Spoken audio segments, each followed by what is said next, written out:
When I opened my mother's diary that rainy afternoon, I felt my chest tighten as though someone had pressed a hand against my ribs. The pages smelled faintly of mothballs and old paper, the kind of smell that carries secrets in its fibers. I never expected to find her handwriting speaking to me from beyond the grave, whispering truths that would unravel everything I thought I knew about my family. For years, I had tried to navigate life in my father's new household, a place that was never quite mine. After Dad remarried, the house smelled differently: perfumed candles, polished furniture, the faint bitterness of someone else's triumph over my absence. My stepmother had her rituals, her plans, and her children, who regarded me with polite indifference at best, and thinly veiled disdain at worst. Holidays felt like walking through invisible walls. I wasn't forgotten, exactly, I was deliberately overlooked. My voice at the dinner table sounded foreign, swallowed by laughter that never reached my ears. Yet, outside that household, life went on with a fragile warmth. I worked at a small bookstore downtown, where the smell of coffee and paperbacks felt like home. Saturday mornings were for the market, and Sunday afternoons, for my quiet kitchen where I cooked the meals my father once loved. My neighbors knew me by name, my old friends still called me without hesitation. On the surface, I was ordinary, grounded. But inside, a quiet ache had settled, a longing for belonging. For recognition, for a place I once thought I had. And then, the diary. Its leather cover soft and worn, its edges curling like the pages of time itself. Something in the way my mother wrote that day, the year already fading from the page, suggested she had known more than she had ever told me. I remember the first time I noticed it, the subtle shift in my father's eyes when he thought I wasn't looking. There was a weight there, a shadow, the kind that makes your stomach tighten for no reason you can name. He had always been a gentle man, steady and kind. The kind whose laughter filled rooms and whose hands could fix almost anything. But in the last few years, after his second family took root around him, I felt him becoming smaller in my presence, as if he were shrinking to avoid rocking someone else's boat. It was a Tuesday when the suspicion first bloomed fully. I was helping him in his study, dusting the shelves of old books. And I found a folded envelope wedged between volumes of poetry. It wasn't labeled, it was ordinary, yet the paper was heavier, the fold sharper, as if it had been handled with care. I wanted to ignore it, tell myself it wasn't mine to question. Yet, I couldn't. There was something in the way he had placed it, so deliberate, yet hidden, that pulled at a curiosity I wasn't allowed to deny. The days that followed were a quiet torment. My step-siblings asked questions with sly smiles that didn't meet their eyes, watched my movements like hawks circling prey. My stepmother maintained her practiced cheer, but behind it, I sensed the gears turning, plotting, guarding. Invitations to family dinners became lessons in restraint, in pretending to belong. And yet, the envelope waited in my mind like a secret pulse. I started replaying old conversations, searching for patterns I had missed. The way Dad would glance at me and smile sadly, the way he sometimes lingered at the door of my childhood room, the way he seemed to avoid talking about his will. Something had shifted, and my instincts whispered, there was more than memory here. There was a plan. And maybe, just maybe, it was meant for me.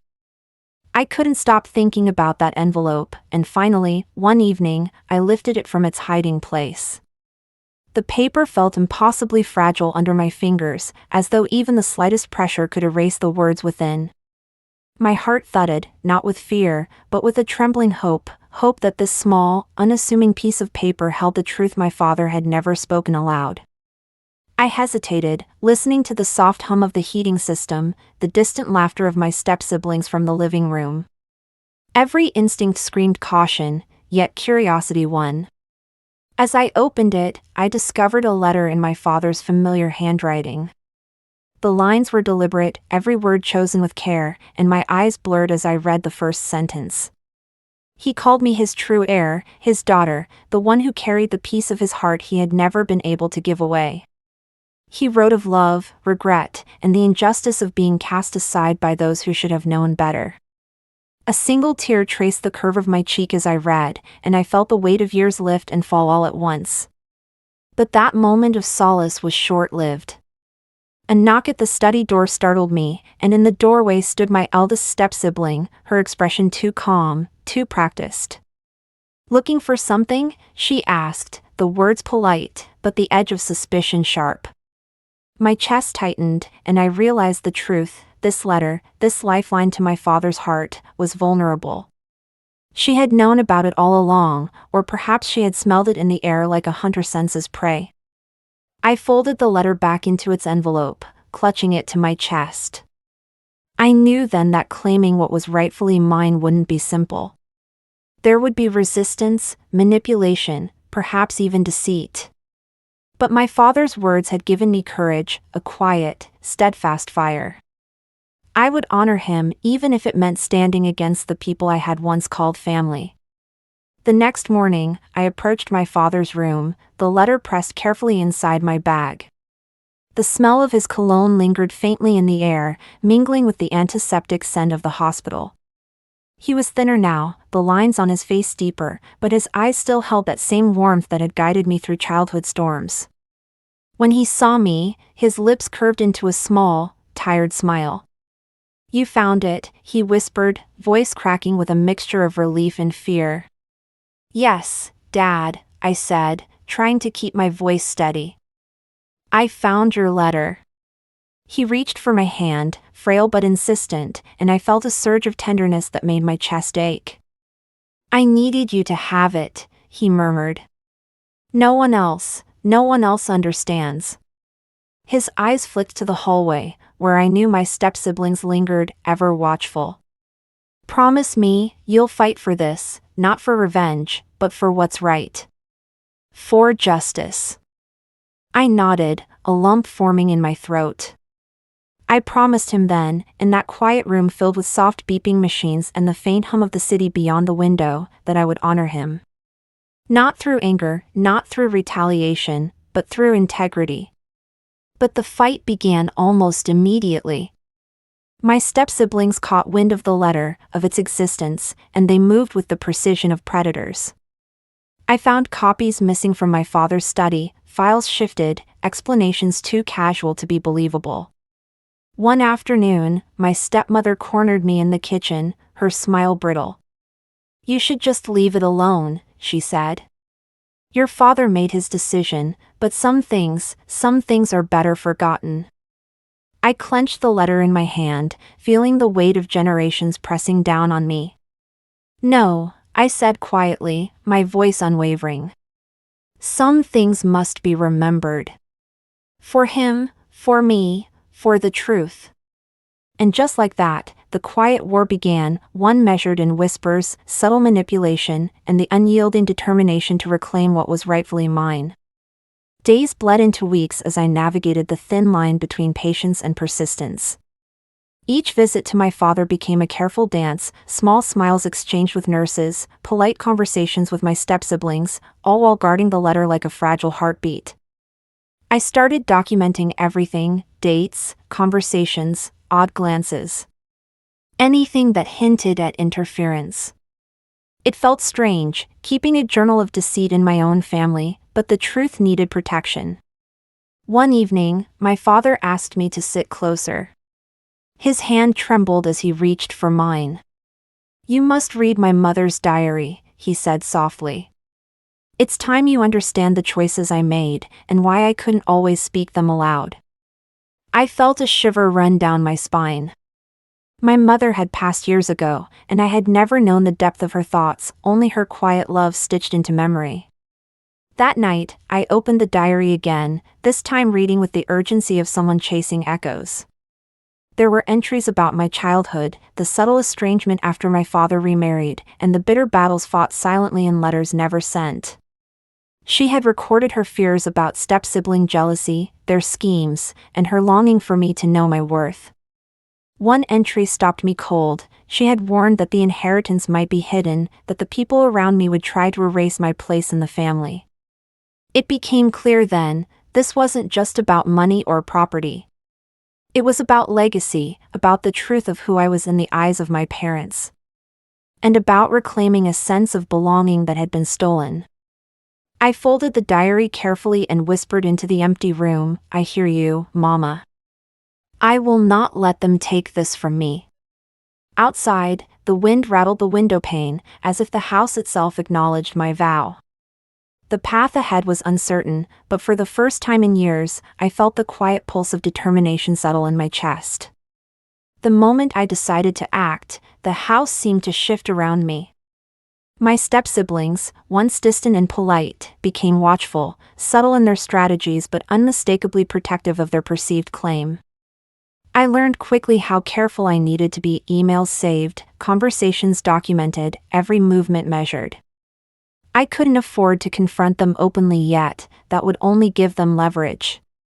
I started by visiting the family lawyer, a man my father had trusted for decades. I explained the letter, my father's wishes, and my fear that it might be intercepted. He listened carefully, nodding slowly, his eyes heavy with understanding. "We'll need evidence, and we'll need it documented," he said.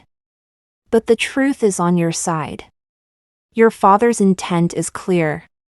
His words gave me a quiet courage I hadn't realized I needed. Back at home, tension simmered beneath polite smiles and casual remarks. One evening, my stepsister cornered me in the hallway, her voice low and steady. "You really think you can change anything?" she asked, eyes glinting with challenge. I looked her in the eye and said, "I don't want to change anything except to honor what's rightfully mine. And to honor him." She flinched, a flicker of hesitation breaking through her practiced composure. The days that followed were tense but purposeful. I gathered all evidence I could find, copies of the letter, notes from my mother's diary, the attorney's advice. Each step was deliberate, each action measured with the weight of dignity. Slowly, quietly, I built a case that could withstand any interference. And through it all, my father's presence, though frail, was steady. He smiled at me from his hospital bed, a soft light in his eyes, as if passing on his quiet strength. I realized then that justice wasn't just about documents or letters, it was about love, legacy, and holding on to the truth when others try to bury it. The day it finally went public, the house felt unusually still. My father had passed quietly in the early morning, the kind of departure that leaves a lingering hush, a pause in the rhythm of life. Grief was sharp, bitter, and immediate, but beneath it ran a steady current of purpose. I knew he had entrusted me not just with his possessions, but with the truth of our family, a responsibility heavier than any inheritance. The lawyer arranged a meeting to present the letter and my father's intentions formally.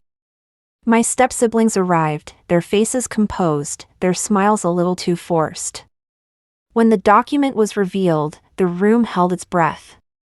There were murmurs, shuffling papers, the quiet gasp of recognition. Their carefully constructed world of exclusion began to crumble, and for a moment, I felt the weight of years lift. "I always knew," I said softly, almost to myself, "that the truth would come out." There was no malice in my voice, only a measured calm that seemed to unsettle them more than anger ever could. My step-siblings flinched, some silent, others murmuring excuses, but the facts were undeniable. My father's final wishes were clear, his handwriting unmistakable. The aftermath wasn't perfect. Bridges remained fragile, words left unspoken, and resentment lingered like the faint smell of smoke after a fire. But in the quiet corners of my life, I felt a sense of reclamation, not just of property, but of identity, of belonging. Friends and neighbors offered support, reminding me that family extends beyond blood and inheritance. As I sat in my father's study for the first time since the confrontation, I opened my mother's diary once more. I traced her words with a trembling finger, reading passages of love, hope, and quiet defiance. They were lessons, reminders that courage often comes in small, deliberate acts, that justice is not always loud, and that dignity is preserved through patience and truth. I realized then that my healing had begun. The truth had been honored, and with it, a path forward, one where I could remember both my parents with love and integrity. without bitterness shadowing their memory. Sitting in the quiet of my father's study, I let the sunlight fall across the diary, tracing the gentle curls of my mother's handwriting. The room smelled faintly of old books and polished wood, a scent that now felt like home, a tether to the past, and a reminder of what truly matters. I thought about the years of exclusion, the subtle betrayals, the cold silences at family gatherings. And yet, even amidst that pain, I felt something tender and strong take root: understanding, resilience, and the quiet dignity of standing by the truth. Forgiveness doesn't always mean reconciliation. My step-siblings may never fully recognize what was lost or stolen, and that is their burden to bear. But I learned that honoring my father's wishes and embracing the legacy my mother left for me was more than inheritance. It was about identity, integrity, and healing wounds that had lingered for decades. Sometimes, life asks us to choose courage over comfort, truth over silence, and love over resentment. And when we do, even quietly, the ripple of that choice touches everything around us. Tell me, my dear, if you were in my shoes, would you have fought for the truth? Would you have held on to dignity in the face of betrayal? Share your heart in the comments, because these stories remind us that we are never alone in our struggles. And if this story touched you, if it reminded you of the strength hidden within your own life, subscribe and follow along. There are more stories waiting to be told, stories of love, loss, courage, and the quiet triumph of the human heart.